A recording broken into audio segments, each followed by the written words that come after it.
Assalamualaikum warahmatullahi wabarakatuh. Selamat malam semuanya. Waalaikumsalam. Di sini kami bertiga akan melakukan peer counseling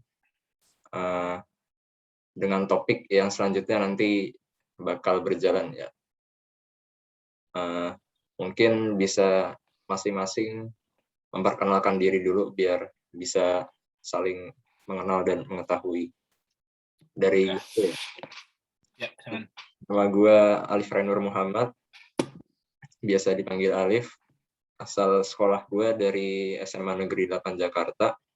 Terus sekarang gue tinggal domisili di Jakarta Timur. Terus apa lagi ya kira-kira? Hobi ya, boleh kali ya. Hobi sekarang gue lagi sibuk ini sih, paling kalau nggak nonton balapan F1 sama main game sih biasanya gue. Gitu aja. Bisa. Boleh lanjut Gue mungkin? kali ya? Boleh. Gue kali ya? Perkenalkan, nama gue Dava Sulaiman Kamil. Bisa dipanggil Dafsul. Gue dari SMA 8 Jakarta. Bernomisili di Jakarta. Gue dari DTM 2021. Sama yang terakhir, hobi gue main game. Mungkin kadang-kadang berenang kali. Salam kenal semua. Salam kenal. Kenal. Sabar, berarti ini lu berdua satu sekolah ya? Iya. Waduh, pura-pura gak kenal lu berarti ya? Tidak. Oke, sekarang giliran gue ya. Buset. Oke, sekarang giliran gue. Kenalin, nama gue Edward Jonathan Pangaribuan. Dipanggilnya Edo dari DTM 2021. Asal SMA-nya SMA Negeri 71 Jakarta. Salam kenal semuanya. Salam kenal. Oke. Mungkin kita bisa langsung masuk ke topik kali ya. Langsung mulai. Oke, kali ini gue mau bahas topik tentang ini nih. Semacam, apakah ada semacam pengalaman gitu kayak dimarahin guru atau siapa gitu di sekolah yang paling tidak terlupakan juga, dan kenapa lu bisa dimarahin waktu itu. Itu sih. Bisa dimulai dari kecil mungkin. Oke. Gue pernah gak dimarahin sih, tapi namanya ditulis. Gue jadi itu gue sama teman gue berdua lagi istirahat tuh, jam abis istirahat fisika kan, Pak Joko. Terus udah tuh pertama abis itu gue sholat duha dulu kan, baru selesai sholat duha. Agak telat tuh selesai sholat duhanya kan. Pas gue udah masuk, itu udah mulai lama. Ditulis nama gue, terus gue bilang, Pak, maaf Pak, kami telat gara-gara sholat duha. Wah, kirain gue bakal dilanjutin kan, karena Pak Joko juga orangnya religius kan, jadi mungkin dilewatin kayak nih. Kagak dong. Yaudah, tulis nama kamu di situ. Mati gue. Ditulis dong nama gue, fix kena ini poin gue, asli. Itu sih gue. Gimana nih, Edward? Kayak ada kepikiran lah Edward. Iya sih, kalau dimarahin guru, gue yang paling berkesan tuh waktu kelas 11. Zaman-zamannya masih offline kan. Tapi sekarang gurunya udah almarhum sih, udah meninggal. Makanya berkesan banget. Jadi tuh pelajaran bahasa Indonesia. Gurunya santuy abis. Jadi sebenarnya nggak santuy abis sih, dia kayak udah tua. Jadi kayak terlalu slow gitu deh, kayak agak ngebosanin kelasnya. Terus udah sisa setengah jam terakhir kalau nggak salah, gue izin ke toilet. Teman-teman gue ikut tuh 3 orang. Abis itu pas udah pengen masuk kelas, pas udah selesai dari toilet, gue nanya, ini masuk kelas kagak ya? Udah tinggal setengah jam lagi. Di kelas juga nggak ngapa-ngapain. Akhirnya cuma duduk-duduk di depan kelas doang. Kan kalau di negeri tuh, kan negeri semua nih, pasti tahu kan depan kelas tuh ada kursi. Duduk situ doang. Abis itu sisa 5 menit terakhir masuk tuh. Masuk, dianya marah gitu kan. Itu sampai gue dikatain bego sama teman-teman gue. tapi kita tuh gara-gara dia kayak marahnya tuh lucu. Jadi kita tuh pada nahan ketawa, bukannya takut gitu. malah ketawa. Dia juga malah jadi ikut ketawa kayak kalian jangan ikut ketawa, saya lagi marah ini gitu. Gue suka. Tapi sekarang gurunya udah nggak ada sih. Itu sih yang berkesan. Oke. Gimana, Lip? Kalau Oke. lo sendiri? Mungkin kalau gue sih, kalau dimarahin secara personal sih ya, seingat gue tuh gue nggak pernah ya kalau dimarahin guru secara personal, secara pribadi. Cuman kalau secara sekelas itu sering malah kan. Nah, betul. Yang paling gue ingat dulu itu pas kelas 10 itu pelajaran sejarah. Kalau tahu Dafsul siapa ya? Bu siapa yang kacamata? Oh, guru itu ya, aku tahu. Orang semua kelas tuh tahu itu, Mas. Yang tinggi kelas itu 10. Ya. Gue lupa namanya. Guru ini nih buat Edward yang nggak tahu, guru ini udah pokoknya kalau guru ini tak masuk ke kelas itu, semua orang udah pengen pulang aja niatnya. Gitu aja deh, gue jelasin. Waduh. Serius. Ya, bayangin aja anak IPA diajarin sejarah gitu kan, ya gimana. Terus ya waktu itu gini sih ceritanya, kan habis istirahat pagi itu gurunya masuk, udah normal-normal aja. Terus mau presentasikan, terus kan dibuka laptopnya, terus di login juga. Nah, habis itu dia tinggal ke toilet sebentar. Nah, tiba-tiba pas balik lagi, nah kan itu kan nggak tahu ya gimana, gue pas dia lagi ke toilet tuh gue nggak merhatiin juga. Tiba-tiba pas dia balik, pas duduk depan laptop lagi, dia marah tiba-tiba, langsung apa ya, langsung berdiri dari kursi, terus langsung marah-marah, terus langsung ninggalin kelas gara-gara ini apa, soalnya ada yang iseng buka-buka laptop katanya. Nah, padahal sekelas sama sekali nggak ada yang ngaku buat buka laptop. Nah, itu gue juga nggak tahu sih gimana, apakah ada yang buka laptopnya atau enggak sih, gue juga nggak tahu gimana. Tapi ya lucu juga sih, maksudnya nggak ada yang ngaku juga, maksudnya mungkin ya nggak tahu juga sih, nggak ada yang ngaku intinya lah sekelas itu yang buka laptop. Gue juga pernah ada nih kegiatan kayak Alif juga. Gue lupa guru seni budaya tuh, guru fisika. Jadi kan dia lagi itu kan, dia lagi nerangin di itu presentasi. Terus temen gue ada ngeliat tulisannya soal UTS. Nah, pada penasaran semua itu. Gurunya keluar, laptopnya ditinggal. Ada deh coba-coba pencet, dipencet. Langsung difoto semua. Udah tuh, tutup lagi. Untung aja tuh gurunya nggak nyadar, untung banget tuh gurunya nggak nyadar, sumpah. Kalau nyadar DO si suspend banget udah. Alhamdulillah berhasil sih. Seru banget sih itu. Apalagi nih, pertanyaan, Lip? Ganti topik kali ya, oke. Ganti.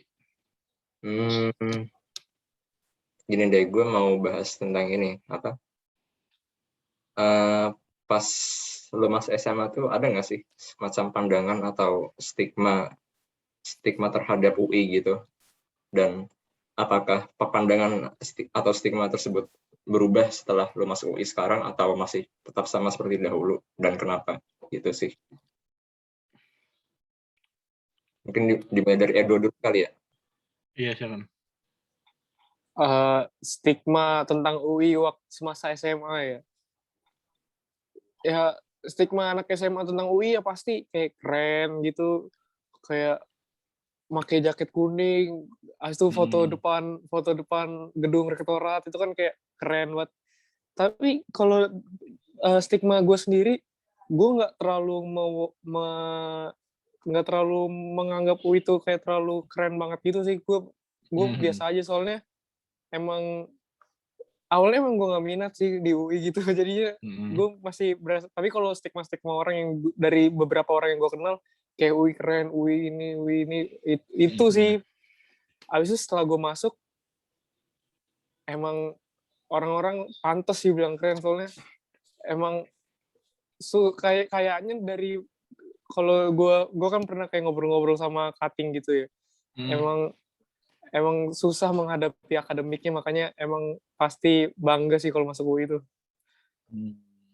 Gitu sih, gitu doang. Kalau lu gimana, Sul? Kalau gua stigmanya bukan ke UI secara umum, tapi ke Departemen Teknik Mesin sih. Sudah visioner, sudah tertuju. Apa namanya, ya tau lah kalau misalnya orang-orang Departemen Teknik Mesin itu biasanya kayak tegas, terus nggak galak sih, apa namanya, apa sih namanya, itulah kayak yang gitu cangkuh gitu-gitu kayak itunya. Tapi stigma gue nggak kerubah sih pas udah masuk sih. Ternyata stigma gue bener kayak gitu-gitu juga akhir-akhirnya. Lalu gimana, Lip? Kalau gue ya, dulu kan gue juga sama UI itu nggak terlalu minat-minat banget ya kalau dari kelas 10. Sama kayak Edo nih gue. Gue tuh dulu dari kelas 10 ya, sampai kalau nggak salah semester 12, sorry. Kelas 12 semester 5, sorry, udah ngantuk. Andai. Gue selalu pengennya masuk ITB terus. Pokoknya kalau teknik harus ITB. Maunya mesin ITB gitu kan. Cuman entah kenapa semenjak kayak semacam ada, bukan gangguan sih istilahnya, kayak ada semacam bisikan hati gitulah untuk yang membuat pindah ke UI gitu. Jadi setelah waktu itu kelas 12 semester 6 tuh gue udah pindah pandangan lah, gue maunya masuk UI gitu. Gara-gara mungkin gue dengar ITB juga lebih strict, lebih saklek belajarnya lah, kan lebih pusing katanya gitu kan ya. Iya, benar-benar. Sama ya sedikit kegiatan sih, maksudnya nggak sebanyak di UI kan. Kalau di UI kan banyak panitiaan gitu, sama banyak banyak kesempatan terbuka lah buat berorganisasi dan berpanitia gitu. Ya udah gue akhirnya merubah pilihan hidup gue milih UI aja akhirnya. Terus kalau stigma pandangan UI setelah itu ya UI keren sih, maksudnya sebagai univ yang terbaik di Indonesia ya tentunya pasti di stigma gue ya paling bagus, paling keren gitu. Maksudnya nggak tergantung pada peringkat jurusannya. Kalau misalkan peringkat jurusannya jelas mesin ITB masih paling atas gitu kan ya. Iya.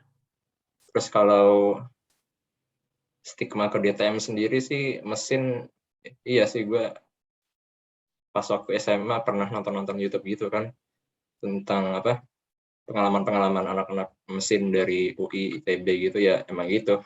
Dan sampai sekarang juga nggak berubah sih stigmanya pasti. Oh gitu, ya udah. Oh ya sama. Oke. Gitu sih paling. Aku mau nanya, Lip. Lu berubah pandangan ada dorongan dari orang tua atau orang tua semuanya nyerahin ke lu atau gimana tuh? Banyak faktor sih ya. Waktu itu kalau nggak salah gue itu ya ini sih, gue tuh kayak merasa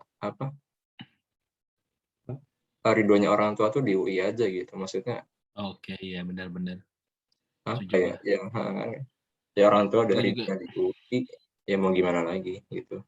Ya kalau misalnya lo dapet ITB tapi orang tua lo nggak ridho, ya rasa juga nggak enak juga masalahnya ya. Iya, oh ya, kemarin gue juga daftar mandiri ITB juga dan dapat juga alhamdulillah. Cuman gue tetap milih UI sih. Oke. Mantap. Gak pakai mikir 2 kali sih gue. Itu juga udah enak juga di UI kan. Kan waktu itu juga mandiri ITB pengumumannya tanggal 30 kan, tanggal 29 ya, itu dalam mandiri pengumuman SBM. Orang gue udah masuk grup-grup UI kan, saat tiba-tiba left kan nggak enak juga. Iya benar-benar. Udah PW lah istilahnya. Gitu aja sih kalau dari gue. Terus apa lagi nih, Lip? Penyanyian Lip? Kali ya.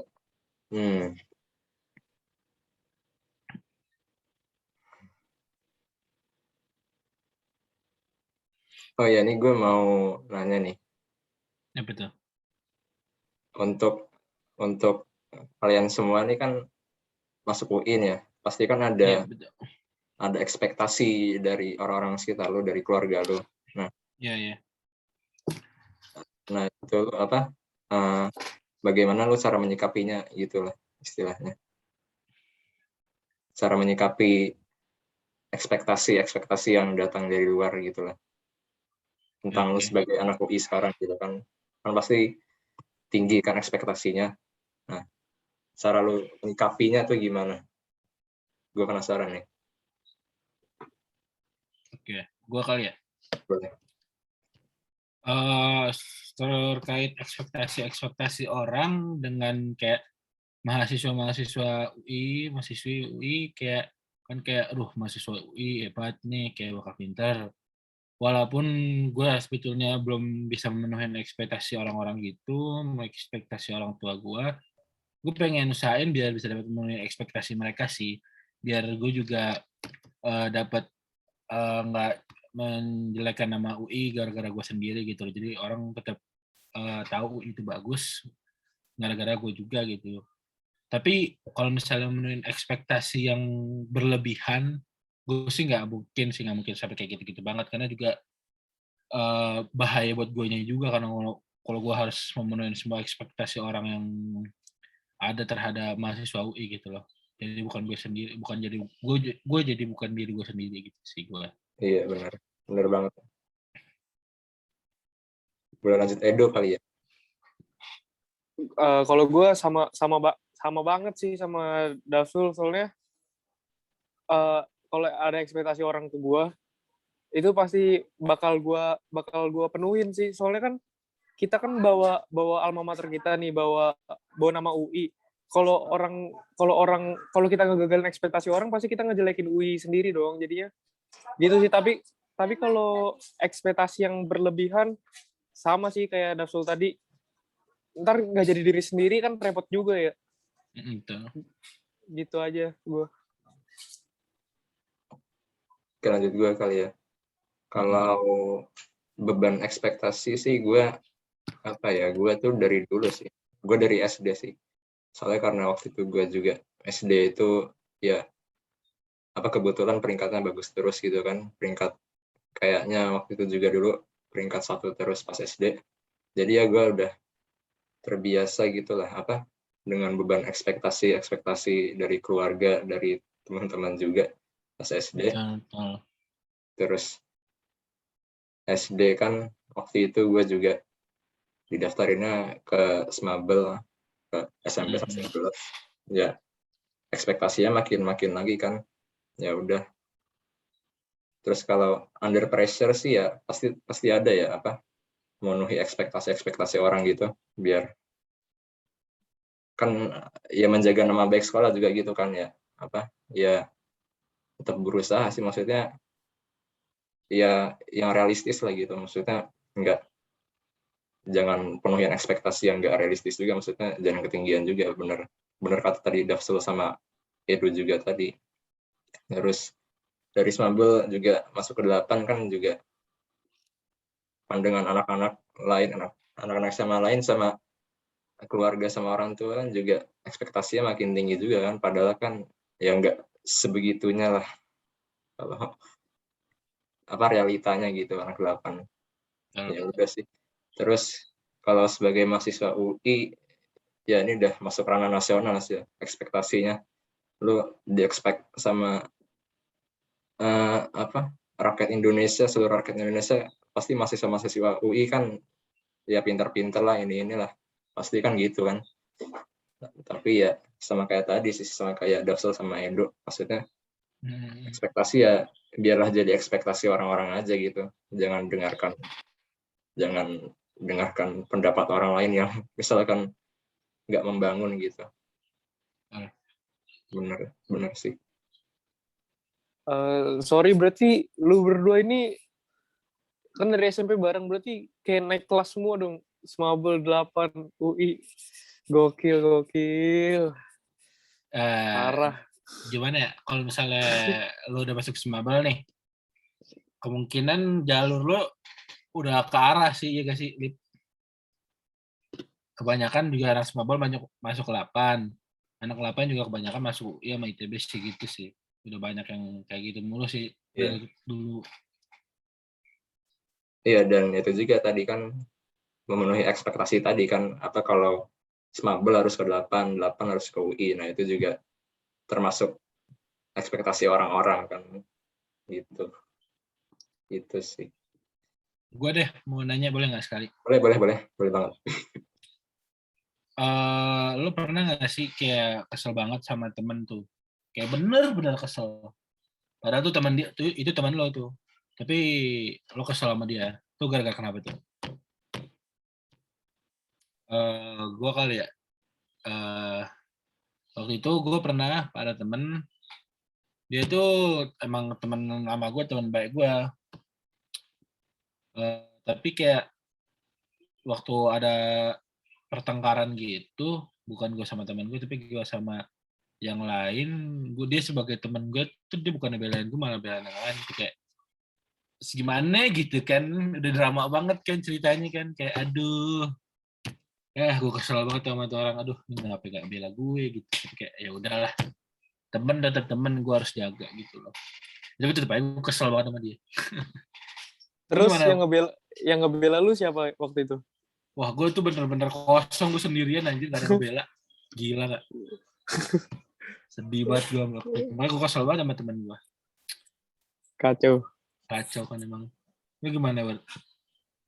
Gue kesel sama temen ya. Sabar, gue agak mikir dulu nih. Oh, ada sih gue kesel sama temen. Paling gue keselnya tuh karena mungkin sikap perilaku sih sama pemikiran yang apa ya, yang kurang etis lah gitu. Susah diungkapkan juga sih sebenarnya kalau di kayak video call kayak gini. Kayak pemikiran ini cowok, kayak pemikiran dia tentang wanita, pemikiran gitu deh, kayak kurang etis gitu. Gue kesel aja. Ngerti. Gue kesel sama teman sih, kalau gue apa ya banyak, nggak banyak sih, maksudnya kesel ya udah, kesel cuma sebentar aja, cuman ada waktu itu pas kelas 11 gue lama kesel gitu, gue selek gitu dari kelas 11 sampai kelas 12 gara-gara apa ya waktu itu ya. Jadi kan dulu tuh kelas 11 tuh gue punya apa ya, semacam grup anak laki-laki gitulah, anak laki-laki sekelas gitu kan, pada bikin grup lain gitu. Terus ya udah sih, terus gila gitu-gitu, terus kan pandemi kan full online. Nah, full online itu gue kadang-kadang ini sih suka sharing tugas, share tugas gitu kan, gue scan tugas terus di-share ke grup situ, ke grup mereka. Cuman waktu itu gue keselnya gara-gara oh iya, mereka gimana ya, susah juga ngomongnya, gue keselnya agak gak masuk akal juga sih. Waktu itu sih, habis itu kan gue sharing tugas, terus setelah itu ada kayak semacam pengumuman nilai ulangan gitu. Nah, ada kayak segeng gitu, nilainya tinggi-tinggi semua, sama-sama semua. Nah, ya itu, sedangkan gue yang suka sharing tugas malah nilainya lebih rendah. Nah, itu gue kesel di situ. Iya, banyak kayak gitu biasanya. Iya, itu wajar. Itu emang sejak itu gue gak pernah sharing lagi. Habis itu ya udah, enggak sih, gue kan sharing tugas tuh di grup itu, gue ada beberapa teman juga sih yang suka sharing tugas di grup itu. Ya udah, nah, kita berempat buat grup sendiri lagi, grup baru lagi biar pisah dari mereka. Terus ya udah nge-select sampai kelas 12 sih sebenarnya, nggak pernah komunikasi lagi sampai sekarang secara verbal gini. Ya, gitu sih. Siap. Ini udah berapa menit, Lep? Udah lebih 20 menit kayaknya dah. Kita kan mulai ya. tadi 21.17 ya kalau nggak salah. Betul. Oke. Ini juga masalahnya di sini ada lagi. Oke, ya, siap. Mungkin bisa ditutup lagi ya. Oke. Silakan tutup. Makasih banyak nih buat Dava sama Edo yang udah sama-sama ngikutin waktunya juga. Terus gue juga mohon maaf bila ada kesalahan kata ya atau ada khilaf, mungkin bisa mohon dimaafkan juga. Terus apalagi ya? Ya ini sih, semoga kita bisa cepat-cepat kuliah offline biar bisa ketemu bareng. Amin. PTM juga bisa lebih solid lagi, lebih saling mengenal lagi lah istilahnya ya. Terus betul. bisa saling ketemu teman-teman antar departemen juga, antar fakultas, biar ya seru aja sih.